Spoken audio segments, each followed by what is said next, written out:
What's going on, everybody? I'm Jory Goodman, the Time Teller. December 2019 is quickly coming to a close, which means 2020 is right around the corner, and time travels faster the older I get, and it's kind of depressing. Less formative years means time just keeps on going. Try to hold on to it, and before I know it, I'll be sucking on some prune juice and pooping in some diapers. It's almost like you're just becoming a baby again. But guys, all jokes aside, I got a really fun question in one of my recent live streams. So if I had to condense down this year, 2019, which watches really come to mind? Which watches did we love? Which watches did we hate? Which were prolific stunners and which were huge losers? Well, we're gonna go over all of that today in this episode. I know I'm gonna try to condense all of 2019 in a few minutes here on YouTube. I'm gonna do my best, okay guys? And maybe you guys will agree with some of my observations, and maybe some of you have some more things to add to the list. So please, as you watch the episode, maybe keep track and type away in the comment section, because I'd love to see which watches you think were very, very important in 2019. So I was gonna pick 19 watches for 2019, but 19 is kind of like an awkward number. So let's just say 20 watches going into 2020. That sounds better. It's 7:45 p.m. Let's get down to business.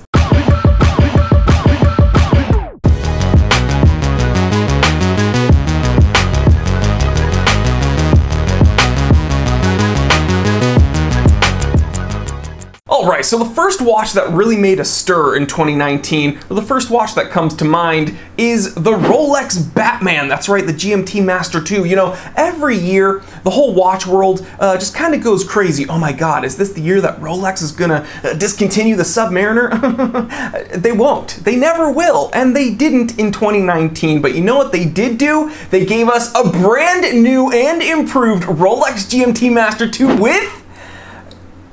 It just had a Jubilee bracelet, pretty much. I mean, it did have an upgraded movement, but everyone was just freaking out with the bracelet. I think the power reserve was actually the most impressive part about this watch's upgrade. The new 3285 caliber in this watch, it runs plus minus 2 seconds per day, and it has a 70-hour power reserve. So I think that's pretty impressive. Is it worth the hype that was built around this watch? I don't think so. And personally, I think that the watch looks better on an Oyster bracelet anyway, but who am I? I'm the Time Teller. The next watch that made a stir in 2019 was the Longa Datograph Perpetual Tourbillon, salmon dial, white gold case, white gold indexes, total stealth wealth. Just kidding, because when people see that you're wearing a datograph, there's nothing stealthy wealthy about that. But seriously, even if you think that this watch is normally a little bit too busy, even if you think that the datograph is a little bit overhyped, when you see it, that perfect contrast between the kind of cool white material being the white gold, and then the kind of I don't know, warm salmon dial, it just works, and I think it looks gorgeous. And I'm not a huge Longa guy, okay? There are some watches that I think are incredible, but this is absolutely one of them. So if I had to buy a Longa, this would be it, and I'm very happy it came out in 2019. All right, so the next watch that really did make a stir in 2019, I didn't know where to put it in on today's list, because chronologically, it's not like it made a stir early on in the year. In fact, it actually made a big stir right now, December 2019. So maybe this should have been later on in the list, but this is actually the oldest watch on the list, so I'm gonna push it up a bit. So I'm talking about Marlon Brando's GMT Master. Okay, so we just spoke about the GMT Master 2 earlier. This is the GMT Master. This was in Apocalypse Now, and Marlon Brando famously wore it without a bezel, so this is a naked GMT Master, and he has his name that he engraved on the case back, and it sold for $1.8 million at auction recently, and the whole watch world just erupted. Everyone is taking the bezels off their Rolexes and taking Instagram wrist shots with it. I think it looks dumb, but you know, hey, Marlon Brando. God, they massacred my boy. Wrong movie, but whatever. All right, so the next watch that made a big stir in 2019, pretty much throughout the whole year, different iterations of the Cartier Santos came out, but today I want to talk about the Cartier Santos Du Monde that came out in 2019 with a few different sizes, few different materials, absolutely gorgeous, just everything you'd expect from Cartier. Incredible finishing, incredible elegance, and the price tag to go along with it. So there are a few different sizes here that came out, the smallest option being 27.5 millimeters with a 38.5 millimeter lug to lug. And they also had a larger version coming in at 31.4 millimeters wide with a 43.5 millimeter lug to lug. Now the number one complaint about this Cartier Santos Du Monde that I'm talking about right now is that it happens to be quartz, and I know that's kind of a bummer. I'd like to see mechanical caliber in there, but it is an absolute gorgeous watch, and you'd be lying if you said you wouldn't wear one. All right, so next, number 5 on the list of watches that made a big stir in 2019.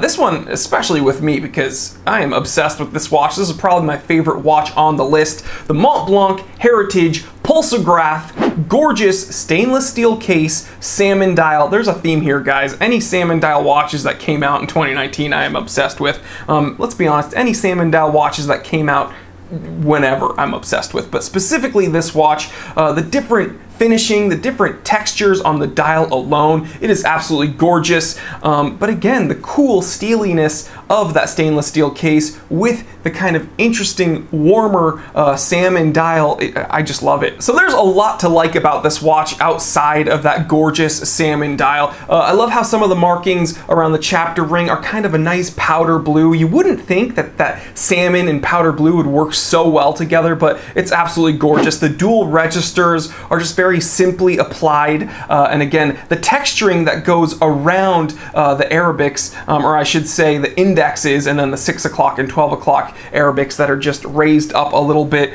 It's just so sharp, so stunning. I'm looking at a picture right now. I just absolutely love this watch. Unfortunately, only 100 of these were made, and it's 28,000 euros, which is, you know, over $30,000. So probably not going to get one anytime soon, but you know, who knows what 2020 will hold. Okay, so the next watch on the list that honestly made a big stir in the watch world, I am going to absolutely butcher the name of, and that's the Vacheron Constantin, and this is where it gets bad, Les Cabinetiers Minute Repeater Perpetual Calendar.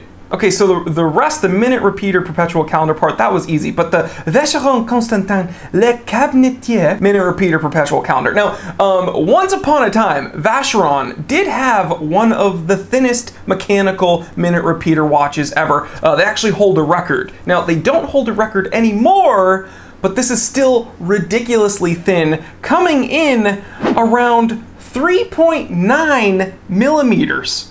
That is crazy. Now, not only is this a very thin mechanical watch, not only is it a minute repeater perpetual calendar, it also has, let me get this right, a 65-hour power reserve. Now, they seem to have two offerings here, the cooler white material with the blue dial, or the warmer, kind of almost rose gold material with the chocolate dial. I would probably go with the chocolate dial. It seems to be just kind of the warmer variant, and I think the watch just pulls that off very, very nicely. But again, either one of these, I don't think you can go wrong. And people like to ask me, you know, what's my favorite minute repeater? I never know what to say because it's not like that's a huge complication that I'm obsessed with. Is it an incredibly mechanically impressive or logically impressive complication? Absolutely. Also one of the most expensive complications. But two really come to mind. One is the CREDOR spring drive minute repeater, which is fully finished, fully skeletonized, just absolutely crazy. And the second one is this Vacheron Le Cabinetier perpetual calendar minute repeater. I'm gonna butcher the name and everybody's gonna yell at me anyway, but that's on the list. Speaking of people getting upset, remember when I made that episode about Bell & Ross's new watch, the BR05? How could you forget? Click up here and watch that episode. Yeah, that absolute garbage that Bell & Ross came out with, perhaps one of their most hideous watches, the BR05. It is just so forced, so disgusting. Reminds me a lot of another watch on the list, but we're gonna going to talk about that a little bit later. Maybe you guys can guess. Come on, integrated bracelet, very forced design, supposedly took 10 years to make, but just so happens to coincidentally come out exactly when that look is in.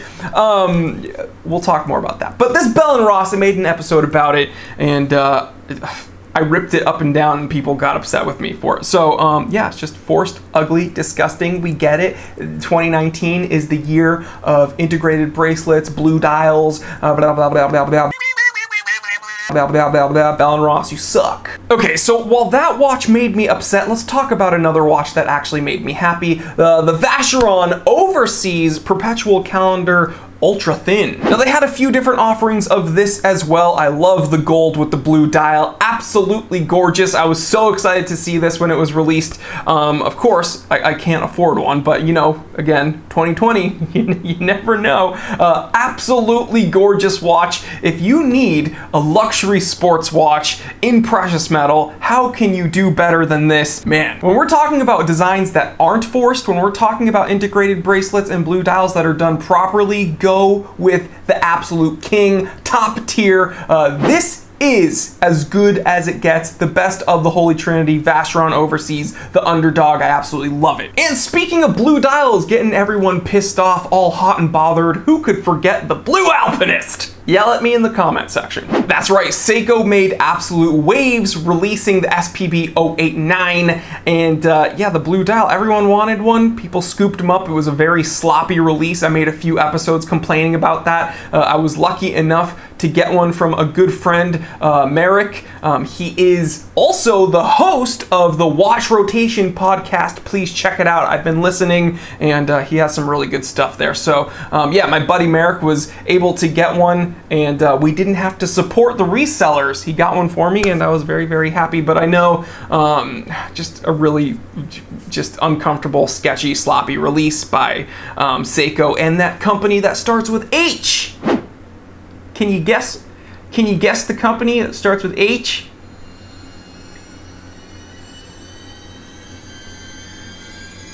Hooters. But yeah, guys, I had to have the Blue Alpinist on this list because it honestly made waves. In 2019, people went crazy for it, and yeah, upset a lot of people because a lot of people used to complain about the Sarbo 17's green dial, and in my comment section, they'd be like, you know what? I don't like the Alpinist. I think it's overrated. I don't like green, but if they came out with the blue one, you bet I'd be first in line. Well, those people weren't always first in line, and a lot of them missed out. And yeah, it was just a bummer when the release was just really dumb. But we can all be very happy because in less than a month, you know, SEIKO is releasing the new Alpinist with a green dial, a white dial, and a black dial on a bracelet with magnifiers over the date. So you either love or you hate that. And we're gonna go ahead and keep this SEIKO train rolling. Now this watch has to be on the list. Didn't come out in 2019, but boy oh boy were people talking about it, the SEIKO SKX. SKX 009, SKX 007, it doesn't matter which one you want, doesn't matter which one you're partial to. People were freaking out about the SKX in 2019 because would this be the year that SEIKO would discontinue our beloved 7S26 diver?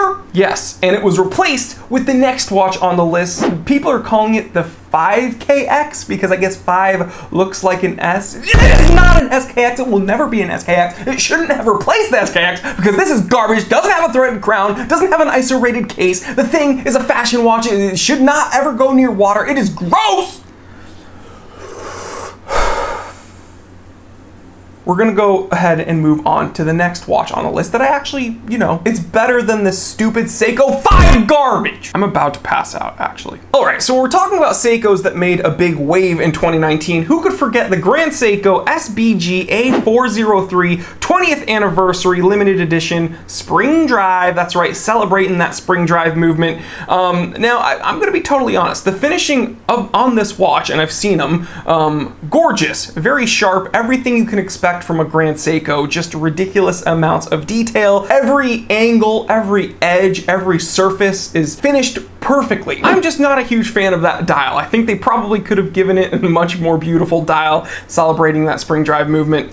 But you know, I'm just one guy with one guy's opinion. Bottom line, people still freaked out about this in 2019. The SBGA 403 spring drive limited edition 20th anniversary. So I don't want to say it's a humongous watch. It's above 44 millimeters, 44.5 millimeters, and it's a sport watch. It's a sporty watch. Timing bezel, ceramic. It's a Grand Seiko sports watch, okay? It's not gonna be a bad watch. I just think it's kind of ugly. But again, it's better than that Seiko 5. Oh my God, my blood pressure. But okay, last two Seikos I spoke about, wasn't a huge fan. Okay, the Seiko 5 I didn't like. The Grand Seiko Spring Drive 20th Anniversary Limited Edition, not a huge fan of it, but way better than that Seiko 5. Let's talk about a Grand Seiko that I love and that people were freaking out about this year, the Grand Seiko Elegance collection. So go ahead. You want to look at a Grand Seiko that's gorgeous? You want to take a, you just go ahead and get a stare if you want to. Go ahead, take a picture, it'll last long, okay? Don Sinacci in the building. Don Sinacci is actually one of my viewers. I stole his name because I think it's a hilarious name. Don Sinacci and his friend, what was it, Fabian Napoliano or something? I don't know. You got. I'm sorry for making fun of your names. Don't come find me. Don't send the boys after me. Don't bring out the baseball bats. Okay, we can all have fun looking at the Grand Seiko Elegance collection. See, that was just a flawless segue. But seriously, okay, the Grand Seiko 20th Anniversary Spring Drive had kind of an ugly dial. Well, these Elegance collection watches are just very elegant. Again, I'm a big fan of these power reserve indicators, the offset second sub-dial, very sharp hands, just gorgeous with a few different finishes to choose from. You're getting that gorgeous rose gold with that kind of burgundy dial, some beautiful, almost kind of sunburst texturing there, and then of course everyone's talking about that cool steely white material with the, I guess, blue, aqua, what are we gonna call it? I don't know, but just a gorgeous depth coming from that blue or green. Again, I don't know. But just gorgeous watches, and I have a feeling these are kind of Grand Seiko's version of like a Presage. It's just beautiful. And the last Seiko on the list, we couldn't have a list of important watches for 2019 if we didn't mention the Seiko PROSPEX LX series. Now guys, again, this is when Seiko started really making moves, changing their series, bumping up their prices, and they're coming out with these PROSPEX series watches with pretty impressive complications. Again, these LX series PROSPEX watches have spring drives in them. That's right. So very smooth second hand, a floating second hand, if you will. And yeah, there's a few that I've seen that I've absolutely wanted to purchase, but again, they're going to be around $5,000. So I have a feeling Grand Seikos, you're going to be hard pressed to find any Grand Seikos under $5,000. And again, if Seikos are bumping up their higher end products, then Grand Seikos are going to be expensive as well. And then CREDOR, you know, CREDOR's already unobtainium. So okay, we've already spoken about 14 watches, and we've mentioned at least one limited edition. But in 2019, a very important anniversary happened, the moon landing. Now, whether or not you believe the moon landing happened, this Apollo 11 anniversary special edition definitely happened. Beautiful yellow gold, just a badass watch. I couldn't get my hands on one. There's no way I'd be able to get my hands on one. But I mean, come on. It is an absolutely gorgeous watch. I'm happy with my 25th anniversary man on the moon, but it would be nice to have one in yellow gold. Okay, so we've spoken about a bunch of different Seikos, a few Vacherons. Well, people will get upset if I didn't talk about AP. What about AP? Well, I'm coming back around. I'm coming around the mountain. I'm coming back around for AP. The Royal Oak, it's okay with me now, okay? I'm talking about the Royal Oak Jumbo Extra Thin, and yeah, man, I don't know why. When I saw them release the media photos of this watch, something clicked, and I realized I'm okay with the Royal Oak again. I think it's okay. I think it's time to put our pasts behind us, and we are on speaking terms. I wanted to bring that up now, today. The AP Royal Oak and the Time Teller, we are on speaking terms once again. Now, I still, you know, we're not on person-to-person level. I can't own this because it's like over $56,000 or something, but gorgeous Royal Oak, and people were very excited to see the jumbo extra thin, so it's got to be on the list. Okay, so remember like a few moments ago when I ripped into the BR05 from Bell & Ross and I said that that abomination reminded me of another huge dumpster fire? Well, I'm talking about the Longa Odysseus. That's right. Now this watch apparently took... What? Hey Siri! How long? Hey Siri! Okay, so apparently that bit just... Watch, she's gonna be like, stop throwing me. I am a computer. Okay, I was trying to ask Siri about how long it took for Longa to develop the Odysseus because it's so innovative. We've never seen anything like this before, right? Well, some insider sources gave me the scoop and said that they were very proud, boasting that it took them a decade to develop this dumpster fire. Okay, look, I said, blue dials, stainless steel sports watches with integrated bracelets, it is overdone. 2019 was the year of that. I'm over it. And then Smart Alex were like, well, Time Teller, if you knew anything about watches, you'd know that the Odysseus from Longa is actually not technically an integrated bracelet. Okay, they made it so it looked like an integrated bracelet, so for all intents and purposes, it is an integrated bracelet. Even if it's not an integrated bracelet, it is absolutely disgusting. You know what? Oh. How's that for ASMR? More like ASMR. Asthma. All right, number 18, a watch that I actually didn't think I'd like, but I really like, the Oris, a Big Crown Pro Pilot X. Whole lot of titanium going on there, huge power reserve, hand wind movement, just a badass, hyper detailed watch. It is sporty, it is skeletonized, it is cool. Don't like skeleton watches, still like this watch. Why am I doing this? I don't know. Number 19, second to last watch on the list. Wait. Real quick, I forgot to mention something about the Oris Big Crown Pro Pilot X. $7,500. Can you believe that bad boy? That's a pretty penny. Wow. All right, let's get back to business. Number 19, second to last watch on the list, the Timex Q. I had to mention Timex in this episode because let's face it, Timex is, they're pushing the products up, boys. They're going for the gold, and I appreciate that, okay? Timex Q reissue, not a totally sloppy release, but you know, the scalpers had a field day, so whatever. But I'm pretty sure more people got a Timex Q that wanted one than, you know, the people that wanted a Blue Alpinist. So gotta give Timex credit. Heck yeah. All right. Gato, please close in on me. Widescreen. This is very important because we're coming to the 20th and final watch to wrap up 2019. This was a very formative year for all of us. I feel like this was the year of just like realizing things, like all of, like me and my friends, we were just like realizing things. I feel like this year is really about like the year of just realizing stuff, and everyone around me, we're all just like realizing things. Rise and shine. No, but seriously, I saved this. It's something, and I saved it for last. Tudor. That's right, the Tudor piece of the Tudor P01, okay? Wow.